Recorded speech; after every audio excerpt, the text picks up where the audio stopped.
You're watching Second Mate Generation. Tips, Tricks AMP, Tutorial. Now your host Second Officer Dana. If you are aspiring deck officer, this video is for you. If you like my video, please don't forget to like, share, subscribe to my channel AMP, click notification bell so you won't miss any of our video.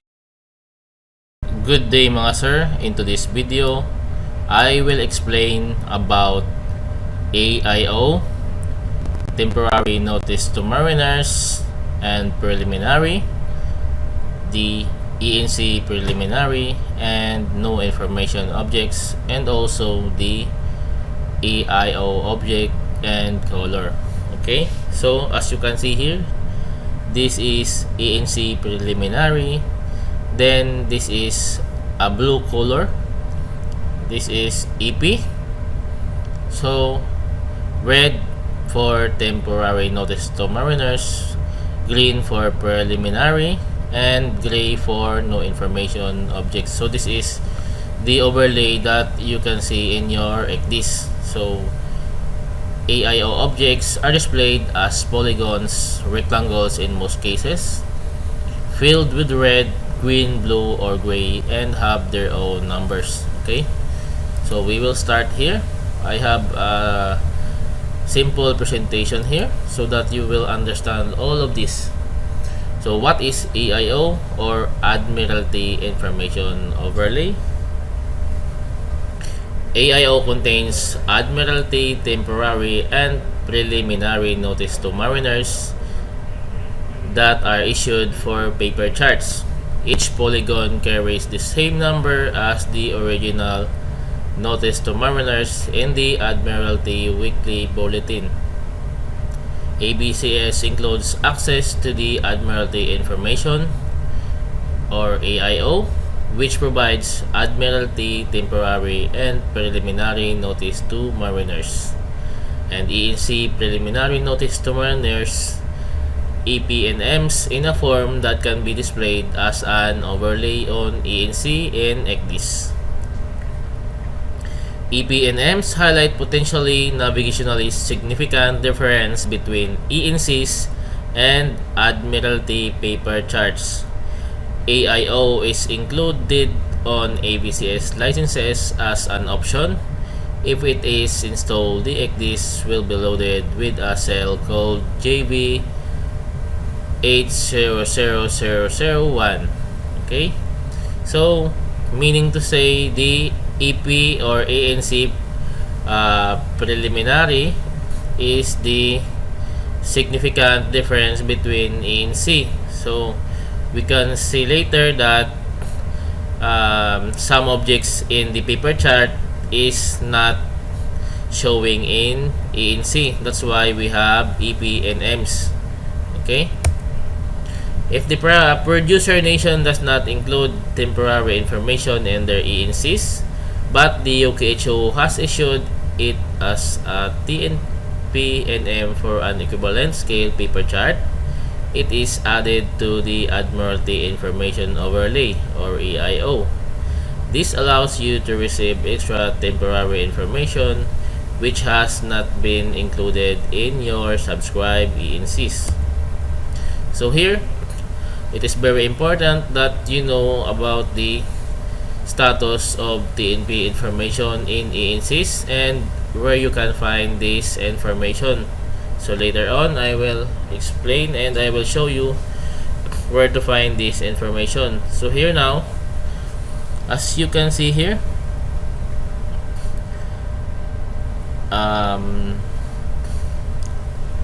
producer code, producer, and link to NMs on their websites. So some inspector asks you this one, so you can have this one and file in your NP133 Charlie and ready so that you can easily say to the inspector if he asking.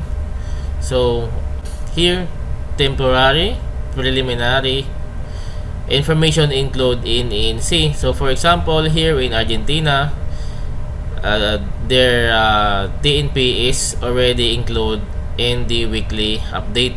Okay, so in AIO, you can see here is no, meaning to say you cannot see an overlay, TNP overlay in Argentina. You can only see their EP because sometimes this is the significant change between the paper charts and ENC. Okay, so later on I will explain all of the. So also here in Brazil, yes, yes, and no, meaning to say in weekly update this TNP is already included in weekly update. So you only need to verify this one. So later on I will show you on how to verify. Here in Netherlands, yes, yes, and no also. So in United States, no, no, and yes. So meaning to say in weekly update, this USA is not included the TNP in their ENC. So you can see that in USA you have AIO overlay because this notice to mariner include in AIO. Okay, so now we will click next. EPNMs, ENC preliminary EPNMs highlight navigational significant differences between ENC and Admiralty paper charts. These NMs are displayed in the same way as TNP NMs, as a polygon with a hatch fill which indicates the area affected by the NM. Each NM is allocated a unique EP number and is exclusive to AIO. So as you can see here, this is AP ENC preliminary. So I already input here all the shortcuts of this ENP so that it is very easy to click go to when inspector is asked. So I can easily show this polygon. Okay, so here preliminary notice GB chart 2002 shows legend anchoring prohibited, which is not shown on ENC. BR 402110, this ENC will be updated. So as you can see here, this is my cell number, they are the same, and you cannot see this anchoring prohibited in the ENC. So you can click here in information, preliminary notice, and you can click this pictorial presentation. So this is Tokyo KK ECDIS. So when you click this pictorial representation, you can see this legend anchoring prohibited. Okay, so this is paper chart. So this is the significantly difference between the ENC and paper chart. So it is very clear that this polygon is an overlay that this is present in the paper chart. Okay, Admiralty paper T&P NMs may occasionally display with a no overlay polygon if the information has been published for a smaller scale paper chart and is also relevant at a larger scale. Additional information such as local T&P NMs may be available in these areas from other sources. When navigating in these areas, seafarers should ensure that other sources of information such as local websites, navtext, port notices, etc. have been consulted. So what is no overlay? No overlay, you can see here in your ECDIS, it will show no overlay. The UKHO does not publish a comparable scale paper chart in this area and may not therefore produce ENC preliminary NMs or Admiralty temporary or preliminary NMs for paper charts within it. The user should be aware that the local hydrographic office may produce T&P notice for their charts in this area. Okay, so if you are navigating in USA, you can download the notice to mariners in nga.mail. So you can check if the in the local hydrographic office issue TNP in their ENC chart. Okay, so this is the AIO object and color. You can make a poster same like this and posted in the vicinity of your ECDIS, so that if someone asking you about the AIO object and color, then you can easily explain all about it. Okay,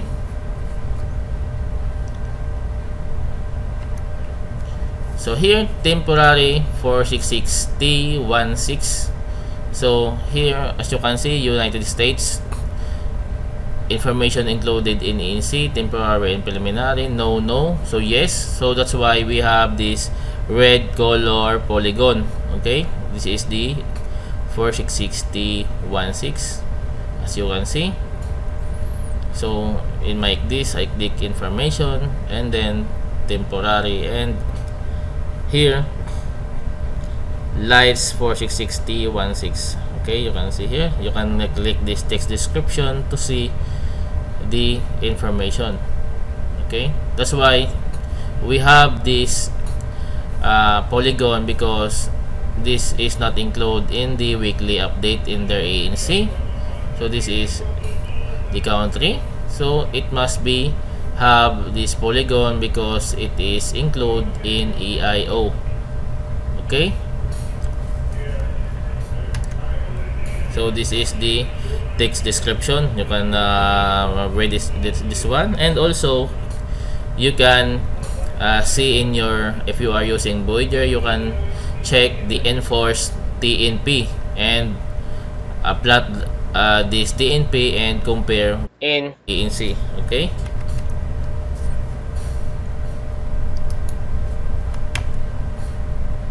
so I compare this data from NTM. This is the temporary notice number. So then I go to this position and you can see this red polygon. Okay, here information.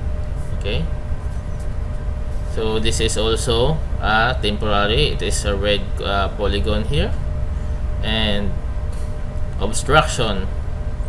So it is very important that you compare the data from NTM and your data in ANC, in ECDIS, the TNP. Also some inspector asks you an evidence that you compare this data. Okay, so that is the text description, and here the preliminary 2682P16. This is the green polygon. So this is the pictorial representation, text description. So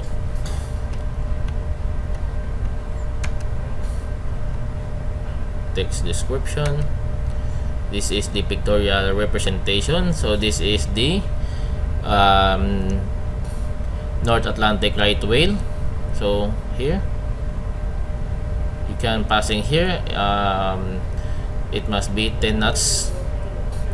Your speed is 10 knots when you pass in this critical habitat. Okay,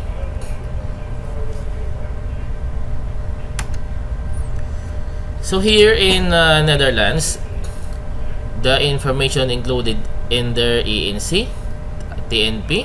So you cannot see here an overlay, AIO overlay here, because it is already included in their ENC. So all you need to do is compare this data. Okay, so just choose from your Voyager. Just choose any TNP in ATM and plot this position, and you can see, for example, this one 86T21. When I click this buoy, so I will click this buoy special purpose, and you can see the status here is temporary. So meaning to say that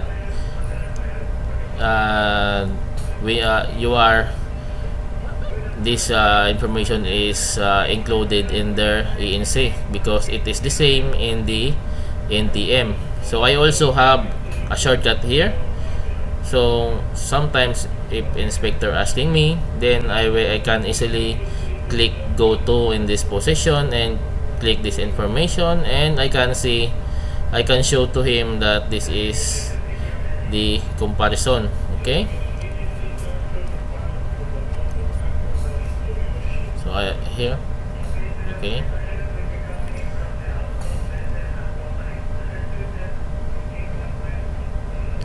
should I mark up the ECDIS with TNPs? If you wish, you can use Mariner's Note to highlight temporary information in ENC or AIO on your ECDIS. So that is what I made.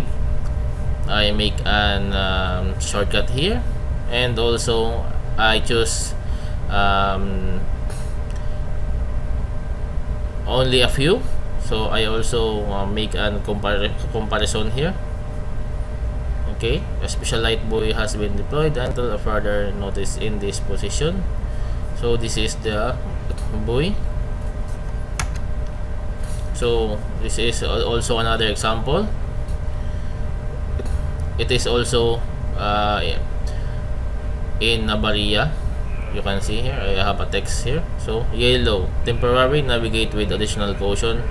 Buoy reported at the 62 nautical miles east northeast of this location. Okay, so as you can see here, I have 4715T18. When you click information and click here and click this restricted, you can see the status is temporary. And also here 2390T21, then you can see also the status is temporary. Okay, 76P21, so the dredge area is 15.6. so this is my Mariner's Note. Dredge in the approach channel to Rotterdam have become deeper. Okay, this is from NTM. So this is ENC preliminary. Okay, so this is the significant difference between paper charts and ENC. I already showed you previously. So GB chart 4401 shows obstruction with depths 137 meters, 58 meters, 25 meters, which are not shown on ENC. This is the cell number. Okay, that's why you have an overlay here.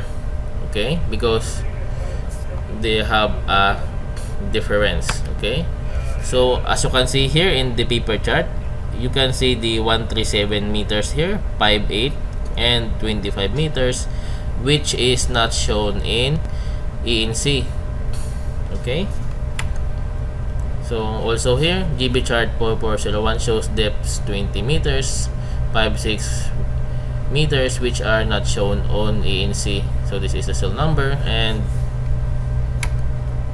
so as you can see here in paper chart, 20 meters and 56 meters, and then here you cannot see this information. So this is the significant difference between paper charts and ENC. So it is very important that you maintain your AIO up to date. Okay, so you can see here in the update status report that my AIO is up to date. So all you need to see is the edition 30 and update is number is 70. So to make sure that this is updated, you can compare this data in your Voyager update. Okay, so here I will show you. Okay, so ECDIS AIO database. So this is update number and edition number and update number. Also here in your Voyager, you can go to updates and click here update type AIO, and you can compare here. So if this is 69 or 68, then you are not up to date. Okay, so it must be same. Okay, so updated to week 44. So okay, I already have here. To make sure that your AIO is up to date, just cross-check AIO updates from Voyager edition and update number compared to ECDIS AIO database. Refer to above photo. Okay, now where we can find this information, this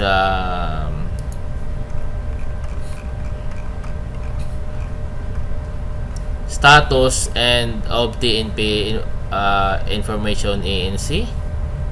So you can find this. Just go to operating system, program data, Voyager data, then go to ABCS update, click the AIO 2021 and select here week 44. Then you can see AIO user guide. Okay, so here all information that I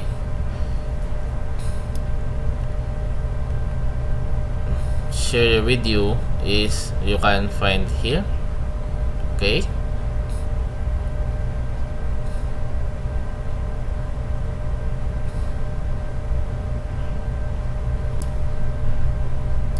also the ENC T&P NM status. Here you can find this is the latest one, 9 March. So you can see here. Okay,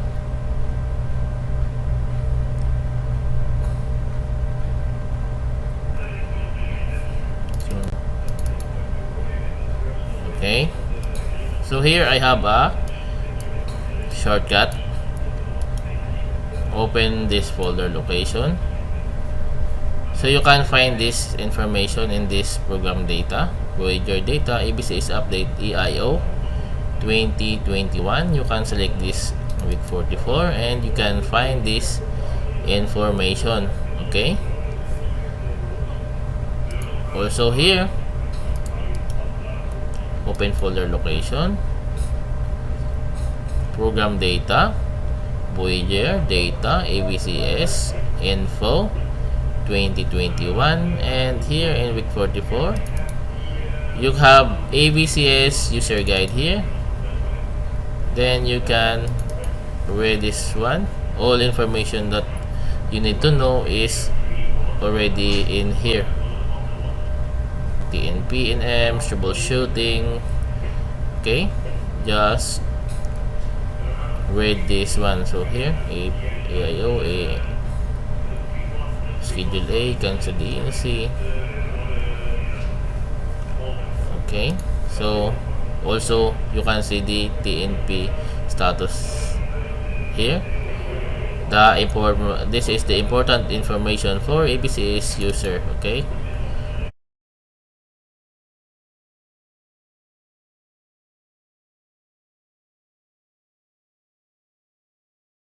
updating ENC, withdrawal of ENC, T&P. Okay, you can read this data. So we will go here. Okay, so you can see here in Mexico. So you can see here the preliminary. This is the green polygon, and this is the temporary. Okay.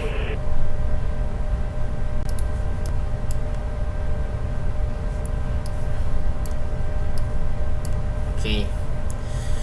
So now just look for this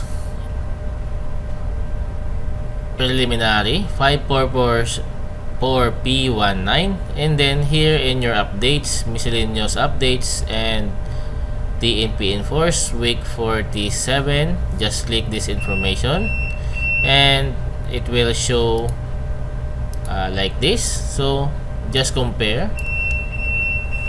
Okay.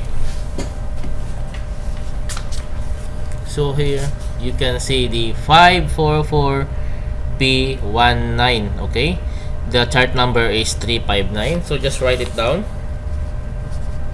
359. Okay, so later on we will check this 544P19. Okay, and then also here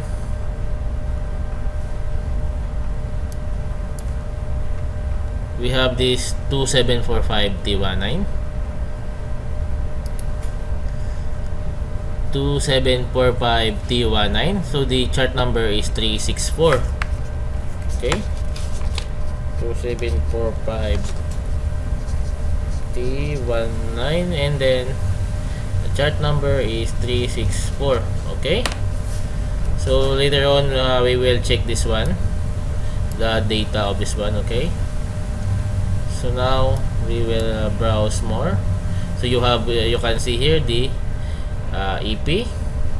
You can compare also in your ECDIS. This will also show.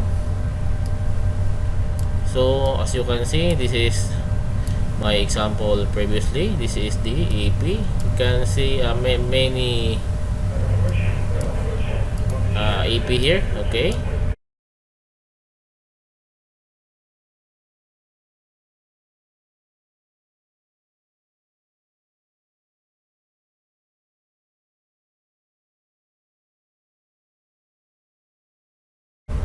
also here we have the ENC preliminary here.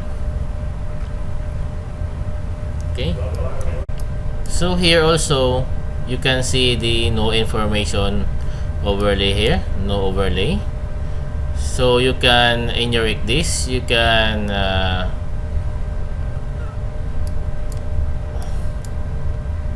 see also this one. Okay, so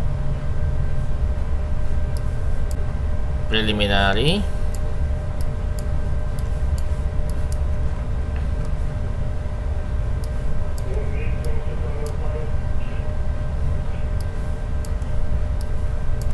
okay,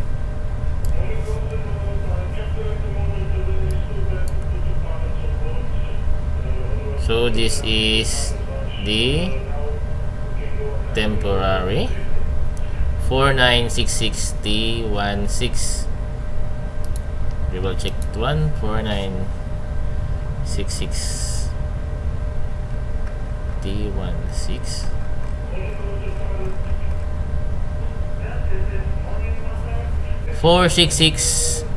T16. Okay, so we will write it down. 2866 is the chart number. 4666 T16, and the chart number is 2866. Okay, so you will need to write this chart number so that we can look this information later in the catalog. Okay, so also you can see this EP here. Okay, and the preliminary here. Okay, so now we will check this in my NTM. So catalog. So just press this catalog and then go to paper charts, and here in the search just type the 359 for 5444 P19 preliminary. So you can see the chart number here, B chart 359. Just click this information and just find this 544 P19. Okay, just click this information, then you can see this preliminary. So you can click this one to print. Okay, and just compare with your ECDIS. Okay, so it is very important that you know this one, meaning to say this is active before this week 33, and now it is already cancelled, as you can see here in this column, cancelled. So this is the only active in this chart. Okay, so now we will browse the other one, the 64. Okay, 364, and then just find 2745 temporary. So this is active, so just click this information, and this is the data of this temporary. Okay, just click print to print. Okay, so the last one is 2866. Enter. So this is United States, and just find 466 6016. As you can see, this is the 466 T16. The TNP status is active. Just click the information to view. Okay, so now just close, go back to dashboard.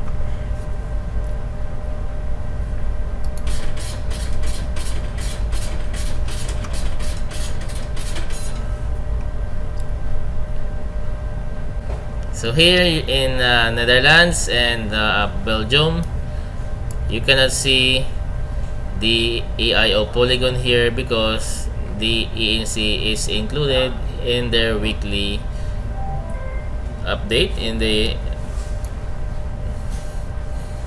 so the TNP is included in their weekly ENC updates. Okay, so this is the end of this video. I hope you learned something in this video, and thank you for watching. I hope to see you guys in my next video.